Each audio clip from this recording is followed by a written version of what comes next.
Welcome to a show about things you can see without going far, and a lot of them are free. If you thought there was nothing in the old heartland, you ought to hit the blacktop with these fools in a van. Look out, they're driving hard, checking out art in their own backyard. Randy does the steering so he won't hurl.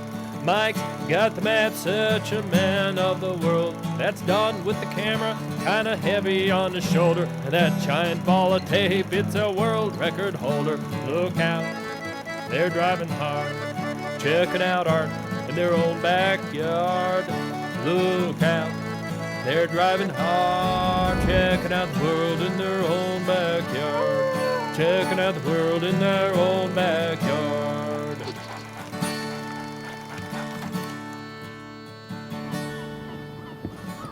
Dear TV Mailbag, what happened to the Heartland? Look out for that lobster. Hi, Don the Camera Guy here, soaking up some coastal Maine beauty while those two TV weasels with whom I travel reconsider their career options. That's right. I'm going to be the harbor master. How does the harbor master do it? Well, I don't know. I think he's mostly just kind of like a big parking attendant. Could you put your boat over there, please? Speaking of old salts, here's Booth Bay's big fiberglass fisherman, though the locals know he's even more photogenic when viewed from the side. There's your rare vision.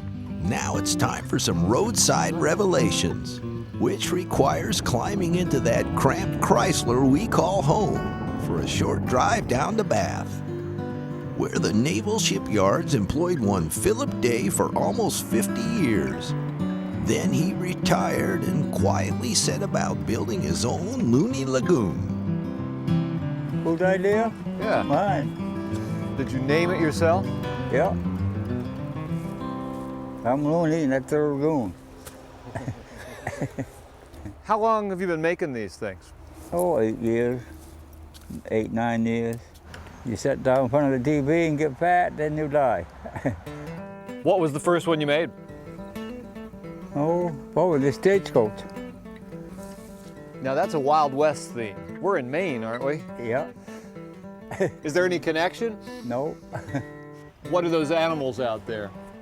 Deer, moose, dinosaur, turtle, shark. It's a nice lake you got here. Yeah, I dug it by hand, You dug it by hand? pick and shovel. How deep is it? Oh, 6 feet. Wow. It must have taken a long time to dig this out by hand. Yeah. How- I'm still digging. You're still digging? I'm still digging there. I'm digging that you're digging. Go on over here. So where do you get the materials to do all this? From the junkyard. And you got up the other day and you said, I gotta make me a scuba diver? Yeah. Are you happy with the way you turned out? Yeah. I like the way you recycle materials. Must make you feel good to give them a new life. Well, more or less. Just the old potbelly stove. The block of wood. Tell me the parts that are in this moose. What did you use to make it? Oil barrel. Oil barrel and a piece of wood. Now, we have a jail. We have a bowling alley. Yeah, it used to be. It's full of junk now. No bowling anymore. No more bowling. Well, the Looney Lagoon is unlike any place I've ever seen before. Yeah, that's what a lot of people say that. I guess people must drive by and stop. And That see. was what I was. Yeah, they stop all the time. And that must make you feel good, huh? Well, more or less. You don't say much, do you, Philip? You know? Now that's okay, but it's too bad about the bowling. A few frames would have been fun. So we watched some synchronized swimming instead, then proceeded on our watery way, See you, Phil. Keep making stuff. proceeding down the coastal road till we made Freeport, well known as the HQ of LL, being that is, though I find it hard to believe, home to a desert as well. What's for dessert? Stand by for some information and clarification. This is the Tuttle Farm barn. It's the only thing left of the Tuttle Farm. The Tuttle Farm was built in 1783, and this barn was built in 1783. The Tuttles farmed until 1919, and then the Sands took over and they had to abandon the farm and left. They did the same crop over and over, and they did not rotate their crops. And his big mistake was cutting down too many trees. The wind was able to blow away the topsoil as it depleted, exposing the ancient desert, and the desert took over. These sand dunes have built up in the past 80 years. And you aren't trucking sand in here when people aren't looking just to make them bigger? No sand. No, this sand is glacial sand. It's actually lake bottom silt. Feel the sand. You'll feel it's not anything like beach sand. It's going to be all over our van when we get back in, right? Uh-huh. The oak trees are on the original level, and the oak trees are buried up to 30, 40 feet high. The reason the trees still survive is because it's so gradual. So it sort of sneaks up on the trees. Yeah, it sort of just sneaks up on the tree. That's a technical, scientific term. Oh, yes. This is the buried spring house. Now, how would I know that this is the buried spring house? You can't see it. I know, but we have pictures. Oh. The spring house was built in 1938 and was completely covered by 1962. That's the 90-foot hill up there? Yes. When you get up to the very, very top of that sand dune, it just drops right down to the original level of the land. Wow. What's the best Desert of Maine souvenir you would recommend? The best Desert of Maine souvenir, of course, is one of the sand jars that the artists make here. Would you like to go see if we can find some colored sand? Sure. Would that be fun? That'd be fun. All right. You can see some darks. Oh, yeah. And, let me see, I'll find just some gray and some red. All right, we won't find it. Oh, here's some. Whoa, right there. There, Okay, all there we right. go. Wow. So people come here and they camp and then they come out and We play have- in the desert at night? Yes, we give them passes and they can come out anytime they want. It's really eerie out here at night, not too many people. You fellas maybe, but you won't find many women out here at night. This isn't where I'd be going to look for women Especially not anyway. this one. Hey, let's go out in the desert and look for women. You know, every October I'm ready to close, and we're down in Florida, of course, and by the 1st of April, I'm aching to come back because it's like my baby, I guess. Talk about your loved ones. Just about everything makes me miss that dog I left behind, Nocona. At least we left the desert with one nifty memento, though food not beverages is what we seem to be seeking down the way in Scarborough. Or at least something made from food, which can be found inside this suburban sweet shop. Yes, Lenny the Chocolate Moose. All 1,700 pounds of them, and now having seen them, we can say that we have and resume the driving portion of this show. Driving right past the high-dollar homes in Kennebunk, don't get me started, to a place where dessert and design seem to have met. Well, I think it's a sea captain. Did something fancy for his wife. Guess our research is sketchy, but you get the idea. It blurs the line between gothic and gaudy. That's a good line. One thing's for certain, whether it looks like pastry or not, plenty of people want to take its picture. Someone left the cake house in the rain. Yes, Mother Nature's telling us to call it a day, which apparently we're going to do on the other side of this magnificent bridge that links two states. Could this be an omen? It's an omen. That's the second rainbow of the day. Drop the postcard, please.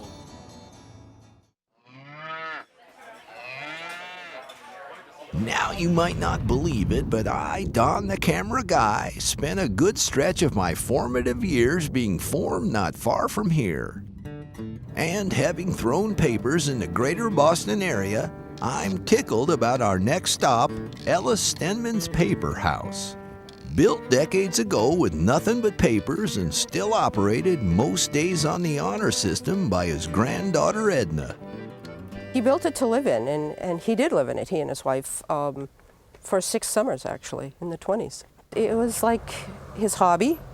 You know, he did it over a 20-year period, and he just what? I don't know. Turn that camera off. Just, you know, it was his hobby. He got into it strictly because he was curious, what can I do with the newspaper, and, you know, like not destroy the print of it. Wow, cool. It's all paper. And it's been painted over with like fiberglass or no resin. Yeah, it's some sort of resin. His plan was to cover the outside with clapboards, and then the paper would be the insulation. But he never quite got that far. Paper lasted, so he said, well, let's see what happens. Nothing happened, so here you are, 80 years later. Check it out. Read all about it. Amazing house built out of over 100,000 newspapers. I don't know if you noticed the clock when you're in there, but there's a paper in that grandfather clock from every state capital. One of the neighbors wrote a letter to every state and said what Mr. Stedman wanted to do, and he got a paper from every capital city and put them into that grandfather clock. You might ask, why 48? There's really 50 states, right? Not when he made the clock, there were only 48. Are you reading this? No, I'm not reading. He was odd, you know? He was always doing strange little things. This desk here is just made out of accounts of Lindbergh's flight. Right. Right. Absolutely. Right, yeah. Right. You know, he probably just had a picture of it in his mind and did it. I mean, he was just that way. He was very clever. He was an engineer. I guess engineers aren't sloppy. Did you see the Christian Science Monitor desk? That's a Boston paper. I delivered the monitor. Never had anybody come here and say they've seen anything quite like it, have you? No, no. It's strictly a one-of-a-kind thing as far as I know of. Did he ever make Ripley's or any of that kind of stuff? Oh, yeah. Yeah? Yeah, Ripley's have been here with the camera. But what I want to know is, did they pay their honor system fee? Because we're going to pay ours. Well, I do not know that if they did. I certainly hope they did, because if this is on television, they might be feeling bad about that. I suppose they might, but look who's saving our bacon again. Which gives me the right to ask a quick question of my own. Now, there isn't a magazine house around here, or is there? I don't think so. I've never heard of one. Edna says no new additions are planned for these old editions, just some varnish where it needs it. We'd offer to help, but frankly, the lure of Beantown is far too great. And considering that big dig in the middle of town, potentially far too confusing. How did the Founding Fathers ever deal with all this traffic in the Revolutionary times? Good thing we've picked up our own native guide along the way. Ken Bell is an actual viewer of this show whose tragic error was telling us to look him up if we're ever in town, which accounts for this madcap tour of Otter Boston he's leading us on. Actually, I do have to predicate that this is all conjecture. Okay, Making it up as I'm you making go? it up as I go along. The Hood Milk Bottle used to be kind of a dairy bar down, I believe, in Taunton, Massachusetts. They did float this milk bottle into Boston Harbor, and then they reconstructed it up here. No, I heard they cut it in half. Did they? Yeah, make it half and half. Oh, This is a good place to maybe address some of the historical things we're not going to see. Those are things we're not going to be able to see. oh well, of course, there is the Union Oyster House where, the Union Oyster House where the toothpick was invented. That chip there? That's the one. They used to reenactments where they would, throw the tea into the harbor. Now did those tea bags have those little strings on them? Oh, they threw individual bags. It took forever. It took years and years. I heard the town was steeped in history. Site of the Boston Massacre right there, the old State House. Could you direct me to the old State House? Oh, the Virgin Mary in the window of the hospital in Milton. How's that going? I haven't been following. I don't follow it on a daily basis. I should get email updates. Yeah, no, but just pull up double park right by this thing here. That's the birthplace of the first telephone, Alexander Graham Bell. Was it a telemarketing call, the first phone call? Yeah, well, that's just down the street. That was second. Well, let the chips fall where they may. City driving does take a toll, but it's exciting to see so many hallowed halls of higher learning so close together. Harvard, MIT, BC, and most importantly to us, Wellesley College, home of the world's largest globe, and a great spot for some quick catch. Over the pole. The polar route. Oh, good catch. Note how well our guest Lefty makes do with the ball gloves at hand. Cheers, that one's yours. But watch out, Canada, on some of his throws. And speaking of prominently placed big balls, I think it's bigger. Look at that. It's a total eclipse of the Earth. Ken's duties aren't done yet, though. He's still got to get us to Dedham, yet another Boston burb with cultural clout, which can be found right down these theater steps. I'm talking about MOBA, the world's only museum of bad art. Some people think we're in the men's room. I think we're just outside the men's room. Art too bad to be ignored is one of our very many slogans, but it's our favorite. Our purpose is to collect, exhibit, and celebrate bad art. We like to see the work of a good artist and see some real skill in it, but something's off. The color, the subject, perspective, something. So that's one thing. The other extreme is the really clueless artists. It's great fun to see a landscape with trees marching in rows, or bodies of water that mysteriously stop and start, or overwrought symbolism that just overwhelms you. In addition to being bad, it's got to be interesting, either the painting itself and/or what we know about it. We think the story on this, there are a couple of theories. One theory is someone started out painting mountains and then got a little bit done and said, yeah, you know, this looks kind of like a dog, and it changed. And clearly, by the time they got down about here, they got kind of bored and just filled it in fast. I haven't figured this one out, but I'm sure she was trying to say something. This is very special. It's hard to say that someone was setting out to make something good. On the other hand, it's spectacular. Well, now, you must see a lot of lighthouse paintings. Yeah, lighthouses are big. And is that one out on the end of a diving board? We said this is a cupcake lighthouse, perches on a baguette, frosted with lavender jimmies. A wishbone washes up on the beach. Could this be the work of a starving artist? This is Elian Gonzalez's grandmother's. Painting almost 30 years before the fact, the visionary artist depicts the boy hero's grandmother's return from visiting him in Miami to their native Cuba, where the tropical plants are muy grande. Writing the blurbs, as we call them, or the narratives, is a lot of fun, and it's something that's not easy to do. We've got right now about 4 or 5 people who do it well. I used the word gravitas with you this morning. Yes. Do I have potential? Sure. Oh yeah. Anyone who can use big words. Gravitas. One of the things that's been really interesting is artists sending us their own work, and it took us a while to understand that. Why would you want to be in the Museum of Bad Art? And it turns out it's a can't-lose proposition, because if we turn an artist down, they can say, well, the Museum of Bad Art turned me down. I can't be that bad. If we accept them, they're in a museum. We've got a lot of people to come out of the closet and admit that even though they know it's bad, they love it.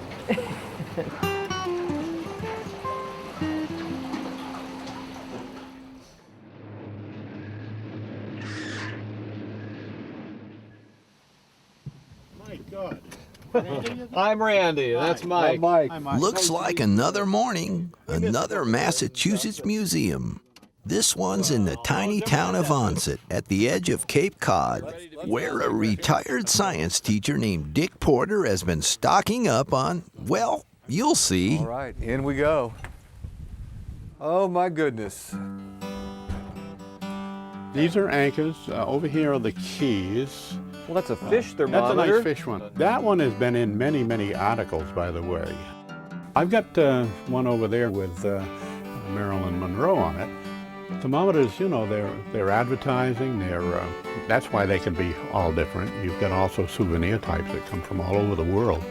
I've got them here from as far away as New Zealand, Australia, and so on. Do the numbers go different backwards in the other hemisphere? No. So what wing of the museum are we in? You are in the cutesy wing. These are my towers, different towers, all the way from the Eiffel Tower to Bunker Hill Monument in Boston, and even the world's largest thermometer, which is out in the Mojave Desert of California. That's 4,600 and how many now? 81, 4,681. I'm shooting for 5,000. I forget that. Oh, there goes one. 46,008. Yeah, how many now? 4,680. So how unusual can you get? Well, there's one on a chicken foot here, for example. This is probably in fact, is my favorite right here. It is called a chandelier thermometer. The most I've ever paid for thermometers is $60. If it had the Coca-Cola seal on it right here, rather than the funeral home, it would be worth $1,800. I'm the thermometer king, and actually an old colander with a little zipper pull thermometers on it. So. Do you just come down here and soak up the thermometric atmosphere someday? I sure do. I just come down and sit and amazed at what I've done. If I'm home, it's open. It's just that simple. It's always open, always free, and the motto continues with over 4,600 to see. Put that on again for a second. You look so good on it. Yeah. I got the idea from a nurse. Is she one of those colander girls? Oh, very good. You guys are almost as good as Bob and Tom. You ever heard of Bob and Tom? Who are they? Indianapolis. Probably one of the most famous talk shows in the country. Well, but we're almost as good, not as good. Well,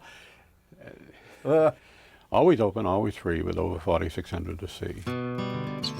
Somehow, despite all his collecting and considerable PR skills, Dick hasn't made it into the Guinness Book.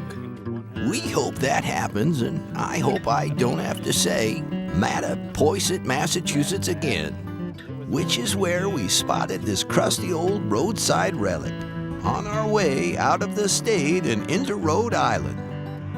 Now making this show, we've learned that you never know what some guy down the block is making in his basement. Some guy like Bill LaCivita, whose regular day job seems far removed from what we're seeing down here. I run a CNC mill, which is a computerized numerical control mill at a jewelry factory. I work at Jostens in Attleboro. They make class rings. You've probably heard of them. It kind of taught me to see things, because looking at rings for 20 years, you learn to see things differently. I don't really know why I started. I guess actually I know why I started. Somebody gave me a mannequin head. I took a look at it and said, I think I can make that. And so I made this, which is the very first statue. This one here is a good one. This one, actually my brother convinced me to enter the Attleboro Art contest. What do you call it? Some sort of a contest. And I won first prize. I was shocked. But basically I make a cement base, and then I use mortar and put the shells on. And then I use, no, I don't use the automobile resin anymore. I use marine epoxy. So where are you getting the seashells? Well, this is Rhode Island, and it's the coast, and there's lots of seashells around. Do you collect them yourself? You go out and... Oh, I collect them. Well, now people are beginning to give them to me too, so now I'm getting exotic shells. So this is the chicken. Yeah. That's a beauty. That is really nice. I love that. Lobster, you use a lobster claw there? Yeah, lobster claw for the face, sea urchins for the eyes. This is Salome, after she cut John the Baptist's head off, and that's why she's screaming. Were you inspired by the story? Yeah, I think it's a good story. So basically these are all goddess figures, or mermaids. I haven't really decided. Some of them I call mermaids, some I call goddesses. And are those rabbits? These are supposed to be angels, but everybody thinks they're rabbits, so now I call them rabbits since that's a universal. No, I meant, are those angels back there? Okay, this one here's really heavy, so I can't take it down. Okay. It's like weighs 200 pounds. But it's made out of rusty staples. This one made out of pieces of granite. So just about any material's fair game. Yeah, if it's around, if it's cheap. I'm not spending a lot of money. I'll spend $1.29 on Walmart beads, but that's about it. This one actually moves. See, it's kinetic. I kind of like that. Yeah. That really wasn't planned. Years ago, I had a bunch of dreams, and they were all very similar. So these are figures based on sort of a dream sequence. What I like about all my stuff, though, nobody is indifferent. They either really hate it or they really like it, which I think is a compliment. I used to have 3 or 4 more of these, but there were these little kids that came over and really liked them, so I gave each kid one of these. So now They have the world's largest collection of Bill LaCivita art. It's here. It's very heavy. I already got hurt It's about once 40 today. pounds. Yep. And what's the base made out of? Cement. Cement? Yeah. Hold that head right there. Sorry. He's trying to start the second largest collection other than yours. Not a bad idea, but you may recall our van is full. Besides, Bill's bidding us adieu, and I am still Don the Camera Guy, signing off. Home, James. To learn more about the sights you've seen on this show and plan a road trip of your own, visit Rare Visions on the web at kcpt.org. You can also purchase DVDs, videotapes, and a companion book to this award-winning series. Call 1-800-459-9733.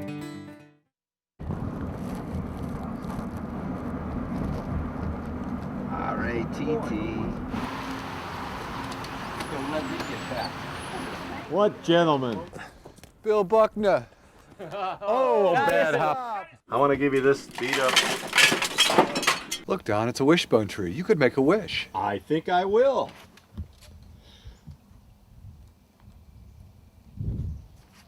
Ah, hey, that works.